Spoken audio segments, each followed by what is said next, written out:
Bienvenidos a nuestro canal Raíces Hebreas de la Fe. Comparta con aquellos que de verdad desean aprender las raíces hebreas de nuestra fe. Sintonice cada mañana de lunes a viernes Bendición Matutina, un programa dedicado a la intercesión. Si desea comunicarse con nosotros, escríbanos al WhatsApp 1-809-671-2593. Visite nuestra web www.ministeriodirectoalcorazon.com. Sea un colaborador de este ministerio compartiendo estos videos en todas las redes sociales. Shalom Ubraja. Entrégate a Hashem cada mañana. Haz tu shahari temprano y sentirás que el día se hace liviano. Sentirás la Shekhinah a tu lado. Ki misión Tetze Torah, Ki misión Tetze Torah, Udavar Adonai Yerushalayim. Shabbat Shalom. Sean todos bienvenidos a la introducción de la porción semanal de la Torá. Udavar Adonai Yerushalayim. Baruch Shenatan Torah, Torah. Baruch Shenatan Torah, Torah. Le'amo Israel Mikedushato. A través de Yeshua, palabra viva, la Torah ha sido escrita en nuestro corazón. Por fe obedecemos y vivimos su ley.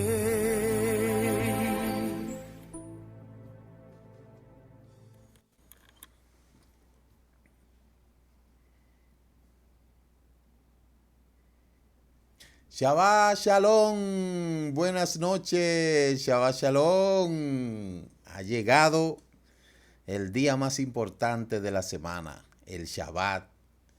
Qué bueno es estar aquí frente a todos ustedes como cada semana para así llevar la introducción de esta porción semanal de la Torá.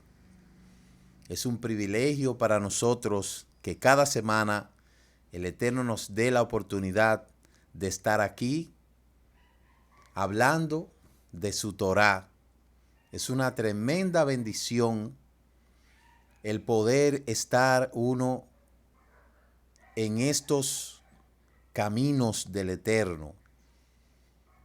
Pese a todas las dificultades que como seres humanos tenemos que enfrentar, pese a todas las vicisitudes que estamos enfrentando, es bueno el saber de que el Eterno está con nosotros.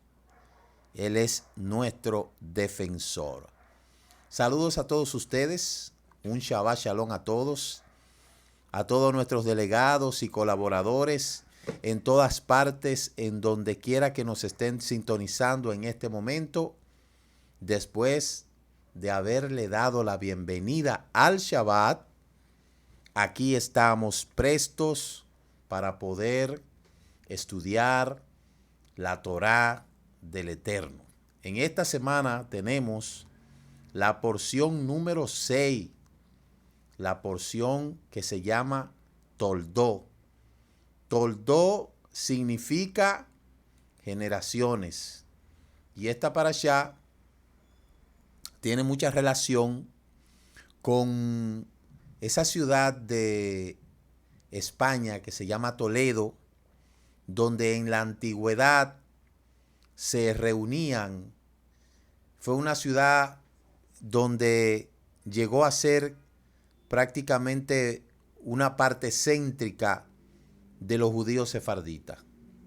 Entonces hay mucha relación entre esa ciudad de Toledo, Toldó, generaciones, y también lo que es esta parashá. Entonces, vamos a ver la porción durante toda esta semana. En el matutino hemos estado leyendo toda la saliyá Y vamos a hacer ahora un recuento de la aliyá. Estuvimos leyendo el lunes la aliyá número 1 y aliyá número 2, que comprende el capítulo 25 del 19 al capítulo 26, verso 12. Entonces, el martes estuvimos leyendo capítulo 26, del 13 al 22.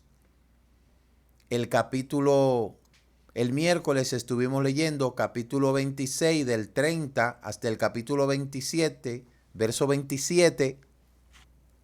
Y el jueves, ayer jueves, estuvimos leyendo, el miércoles estuvimos leyendo capítulo 26 del 23 al 29.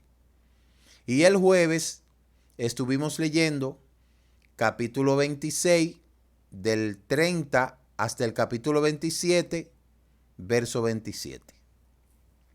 Entonces, hoy viernes toca leer capítulo 27 desde el verso 28 hasta el capítulo 28, verso 4. Y mañana entonces toca leer capítulo 28 del 5 al 9. Entonces, ¿qué nosotros podemos hacer? Concluir en este viernes la lectura del capítulo 27, desde el verso 28 hasta el capítulo 28, verso 9, y ahí entonces nosotros terminamos de leer la parashá. La lectura de la Haftará la Haftará se encuentra, como usted lo ha podido ver ahí, en el libro de Malaquía, capítulo 1, desde el verso 1 hasta el capítulo 2, verso 7. Esa es la Haftará, que es la partidura. Respecto a lo que es los pasú de la Torá, la parte central habla del capítulo 25, donde dice la vida de Isaac y Rebeca, que por 25 años no tuvieron hijo. Isaac oró al Eterno por el cumplimiento de la promesa y finalmente Rebeca concibe 2 mellizos. Y Yuhebajé le respondió que 2 naciones habían en su seno y 2 pueblos serán divididos desde su entraña, y un pueblo será más fuerte que el otro pueblo, y el mayor servirá al menor, dando comienzo así a la historia de 2 naciones que hasta este día son centro de conflicto mundial. Por eso la palabra que se traduce como toldó es generación. Hay muchas cosas que a veces uno no entiende. Se lo voy a decir ahorita más adelante.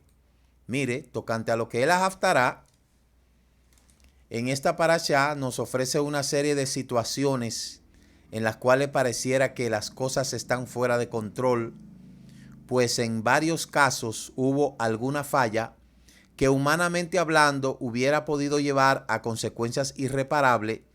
Sin embargo, independientemente de la forma como sucedió todo, no cayó a tierra ninguna de las palabras que pronunció el Eterno, lo que nos demuestra que su poder está por encima de cualquier capacidad humana. Pues además de que todo lo conoce de antemano, siempre es capaz de encaminar los acontecimientos de tal forma que sus propósitos se cumplan. De eso se trata la Haftará de Malaquías, capítulo 1, desde el verso 1 hasta el capítulo 2, verso 27, verso 7. Entonces, vamos a leer en este momento las 2 aliyá que nos hacen falta, que comprende el capítulo 27, hasta el capítulo 28, verso 9. Y ahí vamos a concluir, porque fíjese qué interesante, cuando uno comienza a leer la Saliyá, a mí mismo como que me da ganas de seguir leyendo. Pero como no damos matutino los viernes, porque precisamente los viernes tenemos que estar aquí, por eso es un poco muy forzoso para mí. Pero mire qué interesante, me quedé con esa necesidad de poder leer las demás aliyá. Entonces vamos a leer el capítulo 27 hasta el capítulo 28, verso 9. Desde el capítulo 27, verso 28, hasta el capítulo 27, verso 28, hasta el capítulo 28, verso 9. Entonces ahí nosotros vamos a concluir de leer. Vamos a hacer una tefilá por la lectura de la palabra. Siempre que se va a leer la palabra, se debe de recitar una verajá. Siempre. Nunca se debe de leer la palabra sin antes recitar la verajá. Esa verajá, pues ya nosotros se la hemos puesto ahí a ustedes. Y para leer esa verajá, lo podemos hacer así, de la siguiente manera. Podemos decir: Baruch atah Adonai Eloheinu melech haolam asher bachar banu mikol ha'amim benatan lanu et torato Baruch atah Adonai noten hatorah. Bendito eres tú, Elohim, nuestro soberano del universo, que nos has escogido entre todas las naciones y nos ha entregado su Torah de verdad, que ha implantado en nuestro interior la vida eterna. Bendito eres tú, donador de la Torah. Así se debe de leer la Torah. O sencillamente dice: bendito seas tú, eterno, Elohim, soberano, Rey del universo, que nos has santificado con tus mandamientos y nos ha dado tu Torah. Entonces vamos a leer capítulo 27, verso 28, hasta el capítulo 28, verso 9. Dice así: que Elohim te dé del rocío del cielo y de la abundancia de la tierra, abundancia de grano y vino nuevo. Que los pueblos te sirvan y las naciones se postren ante ti. Sé el amo de tus hermanos, y que los hijos de tu madre se postren ante ti. Maldito sea los que te maldigan, bendito los que te bendigan. No bien hubo salido Jacob de la presencia de su padre, después de que Isaac acabó de bendecir a Jacob, cuando regresó su hermano Esaú de la cacería, y él también preparó un plato y se lo trajo a su padre. Yo recuerdo que ayer jueves nosotros leímos esto, pero no importa, vamos a leerlo otra vez. Y le dijo a su padre: siéntate, mi padre, y coma de lo que cazó su hijo, para que me dé tu ferviente bendición. Su padre Isaac le preguntó: ¿quién eres tú? Y él dijo: yo soy tu hijo Esaú, tu primogénito. Isaac cayó presa de un violento temblor y preguntó: ¿quién fue entonces el que cazó una presa y me la trajo? Además comí de ella antes de que tú vinieras y lo bendije. Ahora tiene que quedarse bendito. Cuando Esaú oyó las palabras de su padre, rompió a llorar violenta y amargamente y le dijo a su padre: bendíceme a mí también, padre. Pero él respondió: tu hermano vino con engaño y te arrebató la bendición. Y él dijo: para eso lo llamaron Jacob, suplantador, para que me suplantara a estas dos veces. Primero me quitó mi primogenitura y ahora me ha quitado mi bendición. Y agregó: ¿no has reservado una bendición para mí? Isaac respondió diciendo a Esaú: pero lo he hecho amo sobre ti. Le he dado a todos sus hermanos como servidores, y lo he provisto de grano y vino. ¿Qué puedo hacer entonces por ti, hijo mío? Y Esaú le dijo a su padre: ¿no tienes más de una bendición, padre? Bendíceme a mí también, padre. Y Esaú lloró en voz alta. Entonces su padre Isaac respondió diciéndole: mira, tu morada disfrutará de la grosura de la tierra y del rocío del cielo arriba. Mas por tu espada, póngale ojo a esto, al verso 40 del capítulo 27 de Bereshit, de Génesis. Mas por tu espada vivirás y le servirás a tu hermano. Pero cuando te ponga terco, romperás su yugo de sobre tu cuello.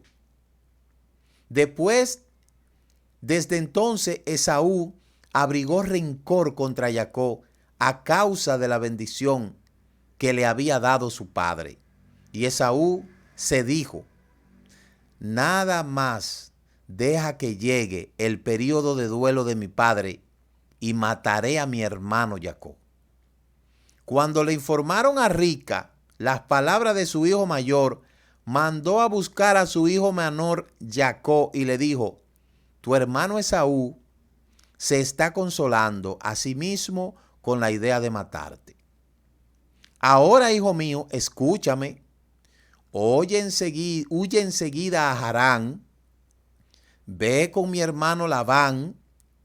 Quédate con él algún tiempo hasta que se calme la furia de tu hermano y olvide lo que has hecho. Después te mandaré a buscar allá. No puedo perderlos a ustedes dos en un solo día.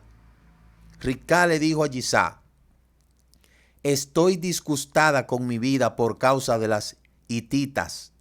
Si Jacob se casa con las hititas, como sea, como esas mujeres, de las mujeres nativas, ¿para qué me servirá mi vida? Así que Isaac mandó a buscar a Jacob y lo bendijo y lo instruyó diciendo: no tome mujer de entre las mujeres kenanitas.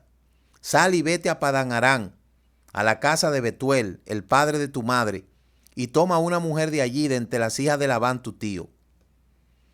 Que el Shaddai, el Todopoderoso Omnipotente, te bendiga, que te haga fecundo y numeroso para que te convierta en una asamblea de pueblos, que te conceda bendición de Abraham a ti y a tu linaje, para que poseas la tierra donde reside como extranjero, la que Elohim le asignó a Abraham. Entonces Isaac envió a Jacob, y éste se fue a Padán Aram, a Labán, el hijo de Betuel el aramita, el hermano de Rica, la madre de Jacob y Esaú. Cuando Esaú vio que Isaac había bendecido a Jacob y lo había enviado a Padán Aram para que tomara una mujer de allá, encargándole mientras lo bendecía que no tomara mujer de entre las mujeres kenanitas, al ver que Jacob había obedecido a su padre y a su madre y se había ido a Padán Aram, Esaú se dio cuenta de que las kenanitas no le agradaban a su padre Isaac. Así que Esaú fue a Ismael y tomó por mujer, además de las mujeres que tenía, a Mahalat, la hija de Ismael, hermana de Nebayot. Usted ve lo que pasó ahí. Usted ve lo que sucedió ahí. Por esa razón es que nosotros decimos, al menos yo digo, que Esaú no estaba capacitado para recibir esa bendición. No tan solamente vio que al padre le desagradaba que él buscara mujeres de las kenanitas y él en desobediencia a su padre, para que su padre se sienta mal, fue, aparte de las mujeres que tenía, recuerde que él tenía 2 mujeres hititas, fue y se casó con la hija de Ismael, una de las hijas de Ismael, el enemigo de Isaac, Eso es para que usted vea. Esaú sabía que Isaac era odiado por Ismael. Sin embargo, no le bastó con haberle dado a Isaac dolor de cabeza, sino que fue y se casó con las mujeres de Ismael, haciendo sentir todavía peor a su anciano padre. Lo que indica que cuando un corazón no está preparado para una bendición, usted no puede forzar, usted no puede intentar hacer algo que lamentablemente esa persona no está capacitada para recibir esa bendición. Entonces, aquí nosotros vemos que la relación de Esaú y de Jacob a lo largo de la historia, desde ese mismo momento, es un asunto, óigame, fundamental. Ese es un asunto fundamental. ¿Por qué? Porque ahí se asentó un precedente. Ahí se asentó un precedente. Y ahí yo quiero que usted sepa que marcó toda la historia. Desde ahí se marcó toda la historia. Y es algo que lo vemos a lo largo de toda la Torá. Sin embargo, la Torá nos cuenta solo de 2 encuentros cara a cara con los hermanos. El primer encuentro, la famosa escena que describe la venta de la primogenitura de Esaú por un guisado de lenteja que ocurre en esta parashá, ¿verdad? Esaú le vendió la primogenitura a su hermano. No catalogó para nada esta bendición, sino que dijo, él pensó en el momento, él pensó en la necesidad que tenía en el momento. ¿Y qué tenía él? Hambre. Entonces, Esaú explica la filosofía de vida que lo motivó a llevar a cabo esa venta. He aquí que de toda forma moriré. Entonces, ¿de qué me sirve la primogenitura? En ese momento él no pensó en nada. A primera vista, esta parece ser la razón muy extraña como para menospreciar sus derechos de primogénito, ya que dichos derechos le significaban obtener una mayor porción de los bienes de su padre, según lo establecían las leyes de la herencia en la Torá. Y dada a que esta aparente dificultad, entonces los sabios tuvieron que encontrar una explicación más profunda para la transacción en cuestión. Entonces, cuando Jacob y Esaú estaban aún en el vientre, dice una alegoría de un rabino, que cuando ellos estaban en el vientre, recuerde lo que le estoy diciendo, esto es una alegoría de un rabino. Cuando estaban en el vientre, Jacob le dijo a Esaú, hermano, hay 2 mundos allá afuera esperando por nosotros. Este mundo y el mundo venidero. Le dijo Jacob a Esaú. Eso es vamos a decir, una historia, una alegoría.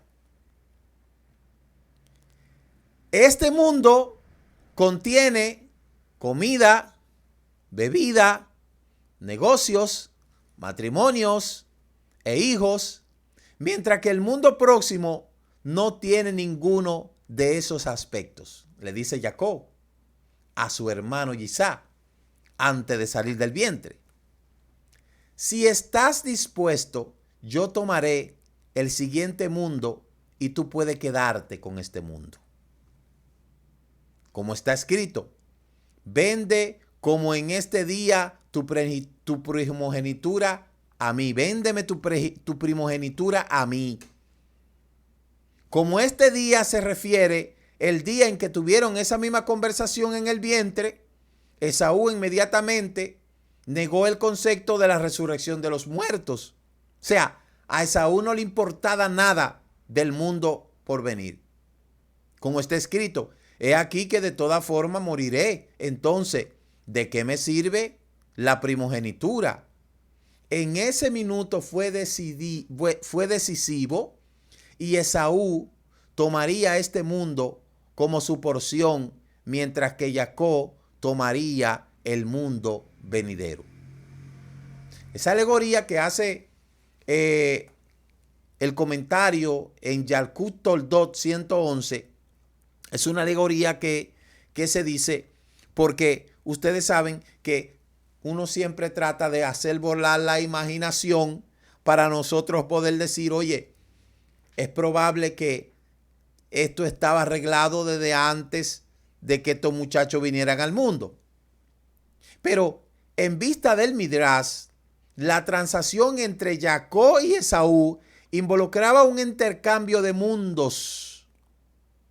El mundo actual ofrece comida, bebida, matrimonio, mujeres, hijos y posesiones. Esaú se quedó con este mundo. Y Jacob recibió el próximo. Pero esto no era tan simple, ya que Jacob necesitaba de este mundo para llegar al próximo. Y Esaú, por su parte, no estaba realmente dispuesto a despedirse por completo del próximo mundo. Entonces, mire la situación.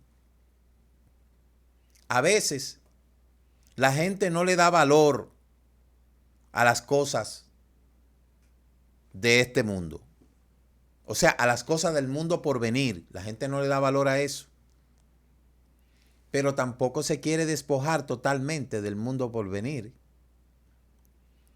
De igual manera, nosotros que estamos en este mundo anhelando entrar en el mundo por venir, tampoco podemos despojarnos del todo de este mundo. ¿Por qué? Porque mientras estemos en este mundo, vamos a necesitar un poco de cosa material para vivir en él. Vamos a necesitar dinero, vamos a necesitar casa, vamos a necesitar vehículo, vamos a necesitar ropa, vamos a necesitar cosas. La diferencia dentro de lo que estamos en el mundo con la intención de optar el mundo venidero es que las cosas que nosotros tenemos en este mundo sabemos que son perecederas. Y la gente que tiene su herencia en este mundo y que ha despreciado el mundo por venir, no ha analizado que no hay algo parecido como a eso. Entonces, de acuerdo a la tradición, nosotros nos encontramos actualmente en una situación que tendríamos que hablar de exilio. El último de los 4 exilios que habló el Eterno, en el cual viene inmediatamente de la llegada del Mesías, la Torá cuenta que Esaú, que es sinónimo de Edom, estos dos son los descendientes de Esaú, él es Edom, dice Génesis capítulo 38, verso 1. Edom, ustedes saben quién es Edom. Edom, esa gran potencia. Edom, ese vasto imperio.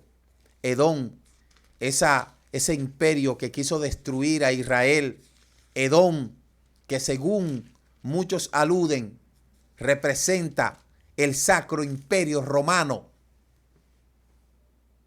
El sacro y sangriento imperio romano. Dice el capítulo 38, verso 1. Pero Yahudá, por aquel tiempo, Yahudá se apartó de su hermano y acampó en el cierto adulamita llamado Girat. Entonces Yahudá vio a cierto kenanita llamada Shua y se casó con ella y se juntó con ella. Y ella concibió y tuvo un hijo y lo llamó Y concibió otra vez y tuvo un hijo llamado Onán. Y esta vez tuvo un hijo y lo llamó Shelah en Kecí, y lo tuvo ella Judá y consiguió a su mujer para el primogénito, sea Tamar.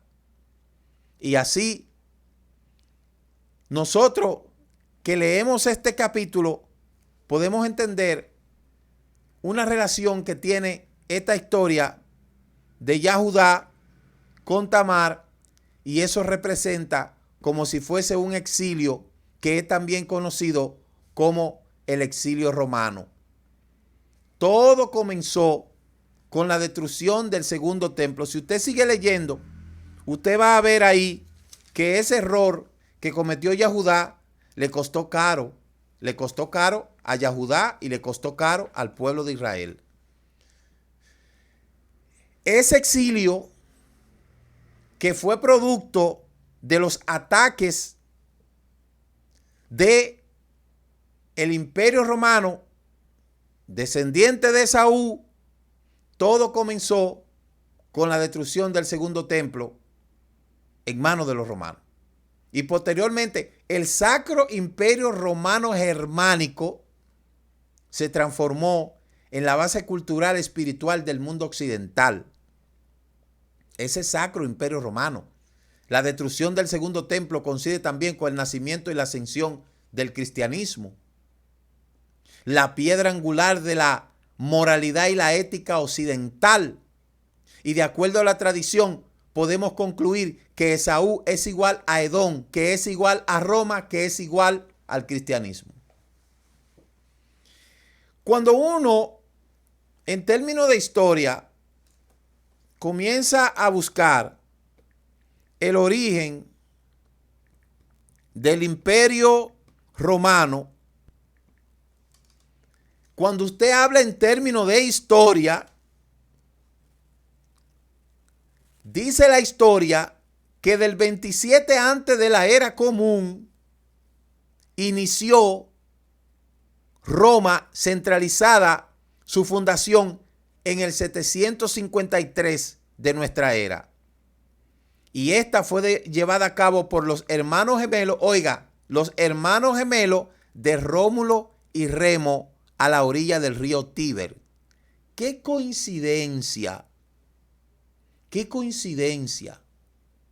Que la historia que habla de la creación del Imperio Romano comienza narrando la historia, el cuento,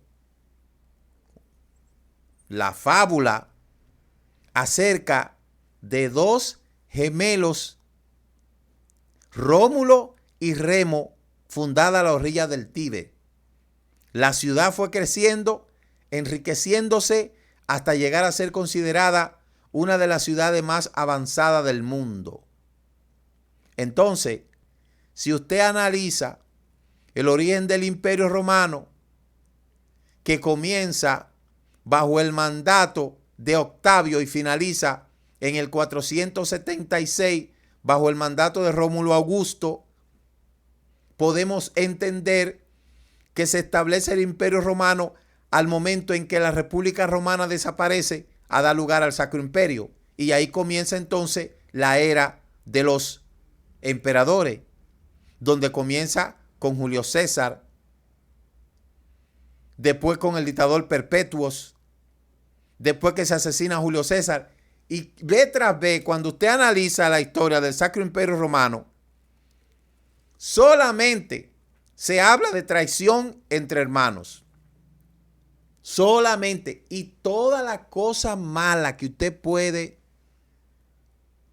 pudiera pensar que puede realizar una persona, esto pasó en el Imperio Romano. Primero se comienza con la monarquía, donde se establece el rey, el senado, la asamblea. Después viene la república, donde están los cónsules, el senado, la asamblea, y de ahí se divide lo que es la curial, el sencurial y tribal, y luego después el emperador, el senado y la asamblea. Por eso es que usted ve que todos los países del mundo, cuando se habla de senado, ¿de dónde viene eso? Del Imperio Romano. Cuando se habla de república, el concepto de república, ¿en dónde se comenzó a fundamentar? En el Imperio Romano. El Imperio Romano, el Sacro Imperio Romano, ha sido uno de los imperios más sangrientos que ha dado la humanidad. ¿Se ha dado cuenta lo que le dijo Esaú, lo que le dijo Jacob ahí a él? Mire, usted se dio cuenta lo que le dijo Yisá a Esaú. Oiga lo que le dijo, mire, oiga lo que le dijo en el capítulo 27.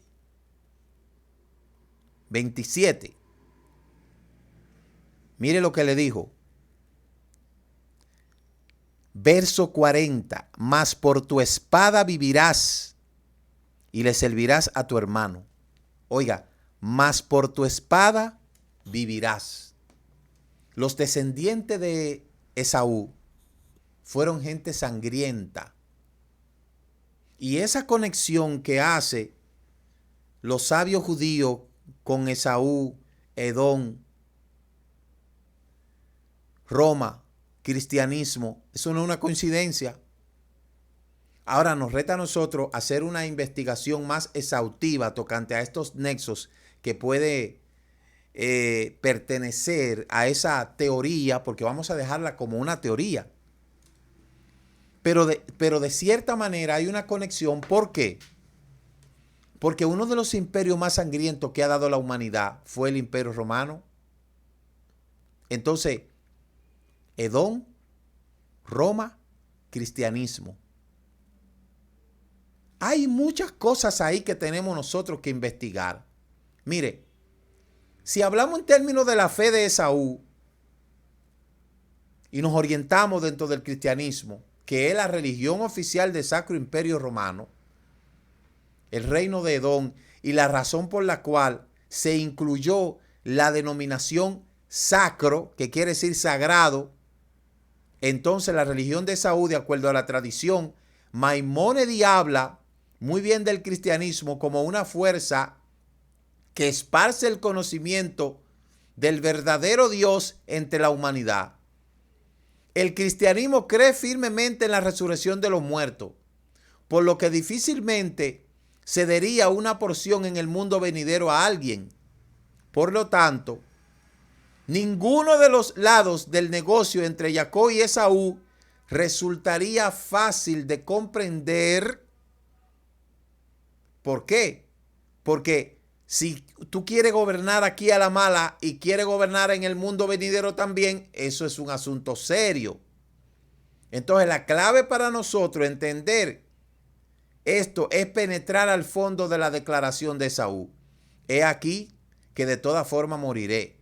Toda la muerte es consecuencia del pecado, como nos informa la Torá al comienzo del libro.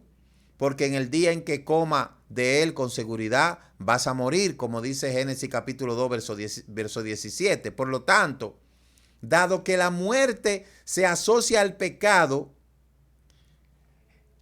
sobre todo de Adán, es fácil concluir equívocamente que el pecado pasó a ser parte intrínseca del hombre. Esaú sabía que iba a morir y que no le iba a servir de nada eso, es cierto. Pero ¿qué sucede? Después que vio la verdad, la hora de la verdad, entonces ahí quiere venir a retratarse de algo que lamentablemente ya es muy tarde.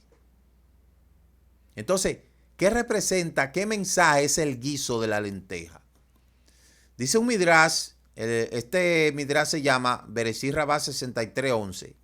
Nos informa que este fue precisamente el error de Esaú. La venta de los derechos de la primogenitura tomó lugar en el día de la muerte de Abraham, Jacob había preparado el guiso de lenteja como una comida de duelo, es decir, que la lenteja se utiliza para esos días de duelo.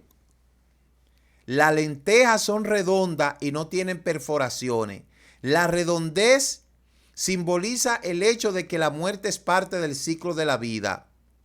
Y su falta de perforaciones nos transmite el mensaje de que el deudo debe de cerrar la boca y abstenerse de blasfemar contra Elohim y despotricar por la justicia de la muerte. A pesar de que esta es la reacción emocional inicial de todo deudo, la reflexión posterior nos lleva a la conclusión de que la muerte no es injusta, sino que es parte del ciclo de la vida. Y así es. Nosotros no podemos ver la muerte como algo malo. Como hay. La muerte es, no, la muerte es el camino que nos va a conducir a nuestra herencia en el Olam Abba. Es la puerta de entrada.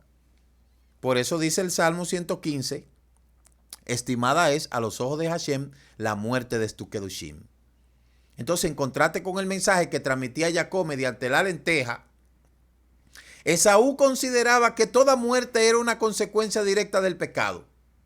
Por lo tanto, él razonó que si Abraham, el amado elegido de Elohim, cuya virtud y rectitud había sostenido con firmeza a través de 10 arduas pruebas, también se encontraba corrompido por el pecado, entonces no había ninguna forma en que uno pudiera librarse del pecado sin importar cuán duro trabajara y se esforzara por alcanzar la perfección. Él concluyó que el hombre es impotente e incapaz de perfeccionarse hacia sí mismo, por lo que debe de ser salvado por algo extremo a él, y esta idea es la antítesis del judaísmo. Miren, usted ha escuchado una frase que yo siempre he dicho, que somos imperfectos en el camino de la perfección. Mire, nosotros somos salvos por la misericordia del Eterno. Nadie tiene el mérito de ganarse la salvación, ni por obra, ni por nada. La salvación es algo que el Eterno nos la ofrece a nosotros, y por eso está impregnada en algo que se conoce como el yugo de la Torá. Nadie tiene mérito para la salvación, absolutamente ningún hombre, porque Adán nos hizo un lío que hasta ahora estamos pagando la consecuencia. Nosotros somos salvos por la benevolencia del Eterno. Si el Eterno hubiese querido, extermina a la humanidad y se acabó y punto. Pero el Eterno no lo hizo así. Sino que así mismo como la serpiente metió sus narices, así mismo el Eterno tenía creado un plan de redención. Y ese plan de redención implica un servicio a Él y una lucha con uno mismo, porque por eso se llama Yetzer Hara y Yetzer Atov. Nosotros, los que estamos vivos, que cada día estamos luchando por obedecer la voluntad del Eterno y por agradar la voluntad del Eterno, nosotros al nivel que hemos llegado es gracias a la benevolencia del Eterno. Por eso yo le voy a decir una cosa. Por más que usted vea que otras personas cometen errores, cometen pecado, cometen cualquier cosa, por más que usted vea y por más errores que cometa cualquier persona, no nos concierne a nosotros juzgar a nadie. Nosotros aquí en la tierra no somos jueces, ni estamos tampoco en la calidad de jueces. Nosotros, cada uno de nosotros, ¿sabe lo que tenemos que hacer? Atender nuestra propia salvación y cuidar de nosotros no cometer los mismos errores que quizá nosotros vemos que otros cometen. ¿Sabe por qué? Porque el mundo ha estereotipado los pecados y la gente supone que porque aquel pecó de una manera y yo no cometo ese mismo pecado, ya yo estoy absuelto de los pecados diferentes que yo cometo. Y no es así. Eso es un error. Eso es una trampa. Hoy mucha gente cree que anda con un pecadógrafo. Déjame medirte a ver el nivel de pecado que tú tienes. Tiene el nivel alto. Mire, nadie aquí en la tierra tiene pecadógrafo para determinar la cantidad de pecado que el otro tiene. Por eso nosotros tenemos que aprender a usar este dedo de otra manera y no para andar acusando a nadie. Eso es muy delicado. El tiempo que nosotros tenemos es para nosotros corregir nuestros propios errores. Porque en el mundo hay dos tipos de personas con las cuales usted se va a tropezar en su vida. Hay un tipo de persona que le van a enseñar a usted que usted no puede ser como ellos. Por eso a usted nadie lo puede influenciar y nadie puede decir, yo hice tal cosa porque el otro hizo tal cosa. Y como él lo hizo, yo lo voy a hacer. Tenga mucho cuidado con eso. Porque esto es un asunto individual, como lo vamos a ver ahora. El primer tipo de personas que usted se va a topar son aquellos que actúan de manera incorrecta para enseñarnos a nosotros de que nosotros no podemos actuar como ellos.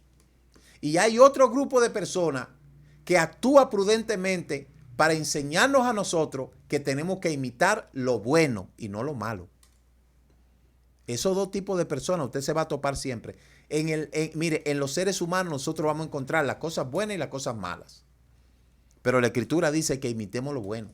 Ahora, según yo más conozco de la Torá, más me doy cuenta que más tengo que involucrarme en cómo está mi vida y cómo yo tengo que agradar al Eterno. Eso, mire, todo el mundo tiene que entender esta palabra que yo le estoy diciendo. Toda persona tiene que entender esta palabra que yo le estoy diciendo. Involúcrese en su salvación. Yo no sé si usted tiene tanto tiempo para andarse inmiscuyendo en la vida de los demás. Yo no sé si usted tiene tanto. Yo no tengo tiempo para eso. Yo no tengo tiempo para andándome inmiscuyendo en la vida de los demás y de estar diciendo, mira, aquel que cometió esto, que hizo esto, que cometió tal pecado, que esto. Yo no tengo tiempo para eso. El tiempo que yo tengo es para yo estar siempre en el taller, pidiéndole al Eterno que me dé cada día sabiduría para dirigir a tanta gente que sigue a uno, para orientar a tanta gente que necesita. Pero aquí el Eterno nadie ha puesto toga y birrete. A nadie el Eterno lo ha designado como un shoftim, un juez. Por eso yo se lo doy de consejo y le doy este consejo gratis. El día está, el tiempo está para usted involucrarse en su propia salvación. Mire, la idea de salvarse a uno mismo, la tradición enseña que en cambio, que el propósito de la vida en este mundo consiste en alcanzar la perfección a través del ejercicio del libre albedrío. Dado que no sabemos cómo adquirir esta perfección espiritual, Elohim nos dio los mandamientos. Y algunos Midrash explican que los 613 mandamientos, los etzod del Eterno, es decir, los consejos y las guías para alcanzar la perfección, haber entregado estos consejos es la máxima interferencia entre Elohim que tendrá con respecto a nuestro destino final. Por eso hay mandamientos que son incondicionales y hay mandamientos que son acondicionados. Elohim diseñó la realidad de forma tal que la recompensa por alcanzar la perfección es parte de la estructura misma de esa existencia. Y la recompensa final consiste en disfrutar de la dicha de la presencia divina. Por eso, cada mandamiento que tenemos que realizar a través del ejercicio del libre albedrío altera su esencia y lo sitúa un poco más cerca de esa perfección. ¿Qué le quiero decir con esto? Que yo le he dicho que el día que nosotros estamos viviendo es para que desde que abrimos los ojos por la mañana con el Modéani hasta que nos acostamos con la plegaria de Alví, nuestra preocupación debe de ser cuántos y qué cantidad de mandamientos yo guardo durante ese día y cómo yo corrijo las cosas malas que hay en mí para poder hacer cumplir la voluntad. Eso es lo que cada persona tiene que hacer. Los errores que cada persona comete, porque siempre vamos a ver de gente que comete errores, entendamos que nosotros mismos no somos perfectos y por el hecho de que aquel cometió un pecado diferente al tuyo, no significa que tú estás exento y que tú eres mejor que él. Tenga mucho cuidado con eso. Porque la maldad del hombre no está en la nacionalidad en donde nació. La maldad del hombre está en el corazón. Y todos somos salvos por la bondad del Eterno. Por eso, la observancia plena de todos los mandamientos de la forma más elevada se traduce directamente en el nivel de perfección.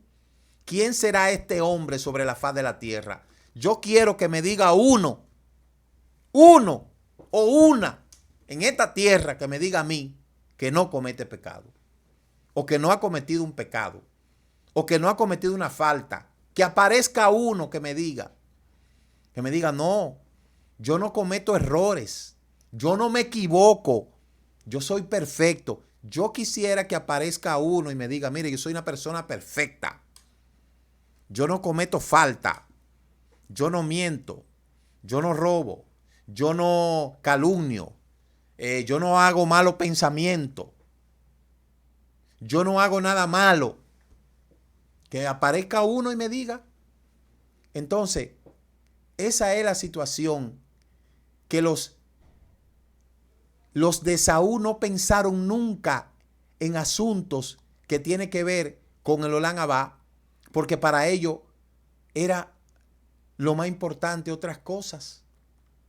Sin embargo, la mayoría de las cosas que nosotros vemos en la vida de los patriarcas no son dignas de imitar. No son dignas de imitar. ¿O usted cree que nosotros vamos a imitar a Abraham que le diga al rey, no, esa no es mi esposa, ella es mi hermana? ¿Usted cree que nosotros debemos de hacer eso? Que si nuestra vida está en peligro, nosotros entonces vamos a decir, no, mira, no es así la cosa, y mentir. ¿Usted cree que vamos a imitar a Yisá cuando Yisá hizo lo mismo? Mintió. ¿Ah? Entonces, eso es lo que nosotros tenemos que entender. Y otra cosa, David, que era conforme al corazón del Eterno, imagínense David y que era conforme al corazón del Eterno. Tomó una mujer ajena de uno de sus mejores hombres y no obstante eso, lo mandó a poner al frente para que lo mataran. Y era un hombre conforme al corazón del Eterno. Y si no hubiese sido un hombre conforme al corazón del Eterno, dígame usted. Entonces, esto nos lleva a nosotros claramente a entender de que nosotros en esta tierra, en este cuerpo, solo nos resta pedirle al Eterno que siga dándonos la capacidad de poder corregir nuestros propios errores y conocer los mandamientos para seguir ostentando entrar en el Olán Abá. Hay un rabino que se llama Moshe Jaín Lusato, que escribió una obra que se llama Derech Hashem, y él explica que no es solo la realidad que fue diseñada de esta manera, sino que esta es la única manera en que podía ser diseñada. ¿Cuál? Disfrutar de la presencia divina, la máxima recompensa, que debe de ser capaz de conectarte con el Eterno, pero solo podrás conectarte con la perfección exactamente en la misma medida en la que tú te perfecciones a ti mismo. Uno de los ingredientes principales de la perfección es la independencia. Elohim existe en forma independiente y Él no es una creación y por lo tanto su existencia y su esencia son una sola cosa. ¿Qué es lo que nos quiere decir en este sentido? Que yo como persona individual tengo que preocuparme por mi salvación, que yo tengo que tener cuidado de mi salvación, que yo la tengo que cuidar con temblor, que yo tengo que preocuparme día tras día en yo velar, como dice la Escritura, que cuidemos nuestra salvación con temblor para que no vayamos a deslizarnos y a perdernos. ¿Por qué? Porque este mundo en el cual nosotros estamos viviendo es solamente una fracción de las cosas buenas que nos esperan en el mundo por venir. Todas las cosas buenas que usted ve, que nosotros adquirimos en este mundo, es solamente un granito de arena de las bendiciones que nos esperan en el Olam Abba. Y usted cree que es fácil. Usted cree que es una cosa sencilla. Al mundo se le ha enseñado que la salvación es algo sencillo. Pero no es así. Esaú bajo ningún momento valoró esa salvación en el Olam Abba. Para Esaú, lo de él era lo de esta tierra. Lo único que le interesaba a él era esto, lo de aquí. Pero llegó un momento en que él entendió que la vida de esta tierra no consiste tan solamente en asuntos materiales, sino que se necesita lo que es la fe, la emuná de ostentar el mundo por venir. Entonces, nosotros podríamos concluir, como lo vamos a ver mañana, Esaú, después que vende su primogenitura, que no le dio valor, aparte de poder retractarse, entonces lo hizo peor. En vez de buscar quizá una bendición de parte de su padre, no. ¿Sabe qué hizo Esaú? Mírelo ahí lo que dice. Fue y se casó con las hijas de Ismael, el enemigo de su padre, el que odiaba a su padre. Se casó con ella para hacer sentir mal a su padre. Por eso es que yo quiero que usted sepa algo. A los musulmanes les gusta que la gente se convierta mejor al cristianismo. El cristianismo, al edomismo, al romanismo. ¿Sabe por qué? Porque esa es la religión del sobrino y del tío.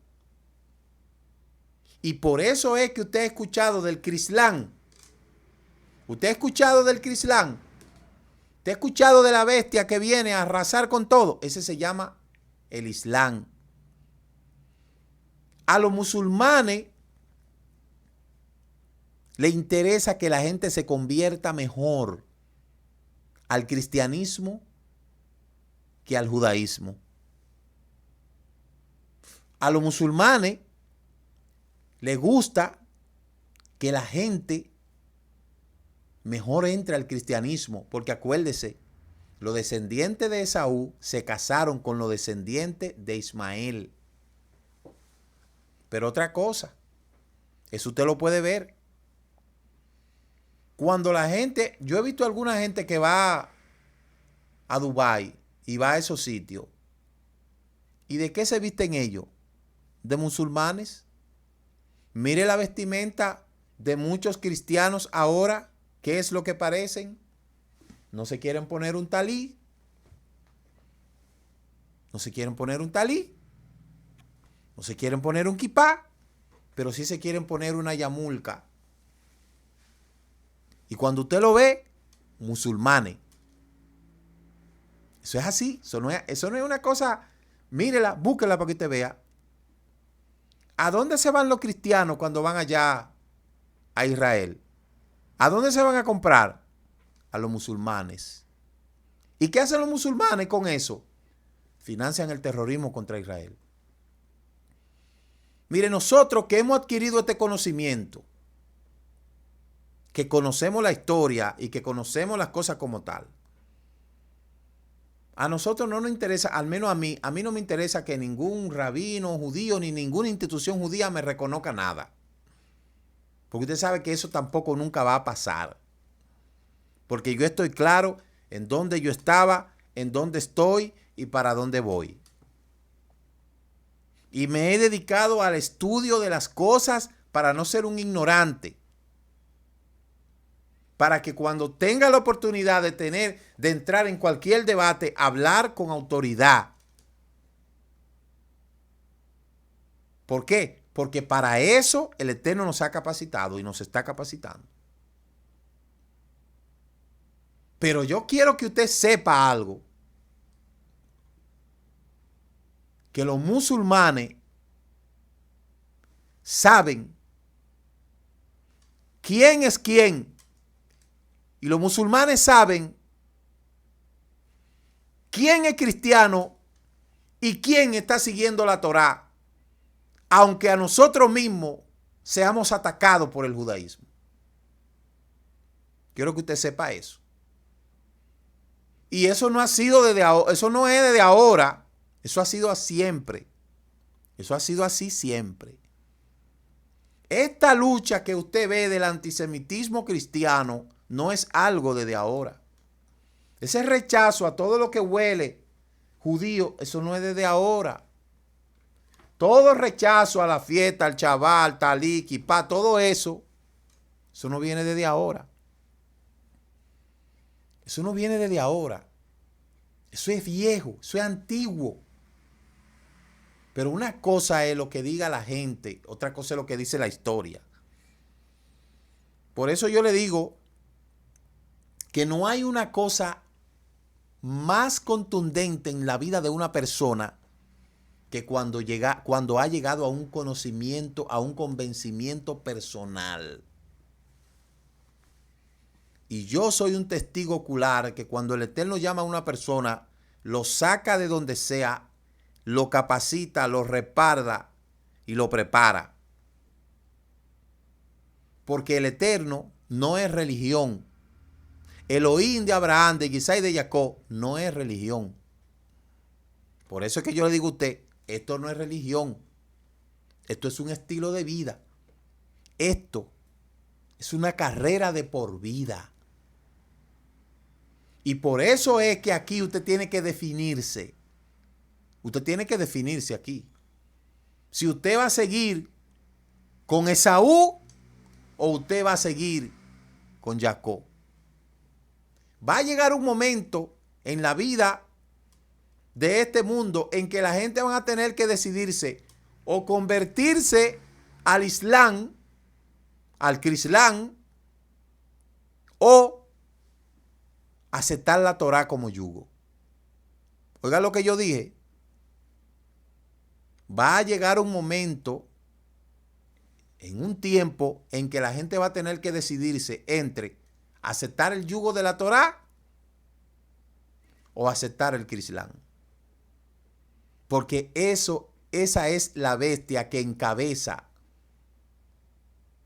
Esa es la bestia que encabeza el imperio que va a dominar al mundo a través del anti-Mashiach. Yo le invito a que usted busque información, que usted deje de estar buscando chimecito en las redes y mirando chimecito en las redes y que usted se dedique a estudiar.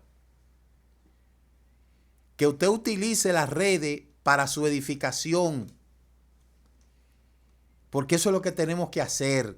Porque lo que viene para este mundo no es una cosa fácil. Muy probablemente algunos de nosotros tengamos que irnos a descansar. Pero los que estén vivos para esa época se acordarán de esas palabras que le estamos diciendo. Va a venir un tiempo en que la gente va a tener que decidirse entre seguir a Esaú o seguir a Yisá. ¿Por qué? Porque la historia nos lo ha repetido incontables de veces. Entonces, ya para terminar, es bueno que nosotros estemos claros en la posición que nosotros hemos asumido y que no titubeemos. Porque siempre vamos a tener a los enemigos de Jacob queriendo destruir a los descendientes de Jacob a través de esa religión romana que se llama cristianismo. Por eso yo le digo a usted, cuando usted ve un judío que dice que el judío convertido al cristianismo, eso es falso. Ningún judío que conoce su historia se convierte al cristianismo. No, señor, no se convierte al cristianismo, porque sabe que esa es la religión de Esaú, y Esaú lo único que hizo fue querer matar a su propio hermano, que se casó con el tío que quiso matar a Yisá. Y la historia está ahí, evalúelo, busca la historia. Entonces, tengamos presente esas cosas. Vamos a continuar este estudio y vamos a pedirle al Eterno que siga dando el entendimiento que necesitamos, porque aquí hay muchas cosas por donde contar y por donde seguir analizando. Amén. Así es que nos vemos en una próxima ocasión y recuerde, la salvación viene por la bondad del Eterno. Y por lo tanto, tenemos que entender que para poder entrar al Olam Abba necesitamos alcanzar el yugo de la Torá. Y es ahí donde nosotros tenemos que enfocarnos. Amén. Shalom, que el Eterno le bendiga, que el Eterno le guarde y nos veremos de nuevo aquí en otro encuentro de este su programa, la introducción de la porción semanal de la Torá. Shalom, shalom. Ki misión te Torah, ki misión te Torah, udavar Adonai mi Yerushalayim. Muchas gracias por haber compartido con nosotros la porción semanal de la Torá. Comparta con aquellos que de verdad desean aprender las raíces hebreas de nuestra fe y nos veremos la próxima semana en la introducción de la porción semanal de la Torá. Le recordamos mañana a partir de las 10 a.m. nuestro servicio de Shabbat virtual. Shabbat Shalom. Laila Tov. A través de Yeshua, palabra viva, la Torá ha sido escrita en nuestro corazón. Por fe obedecemos y vivimos.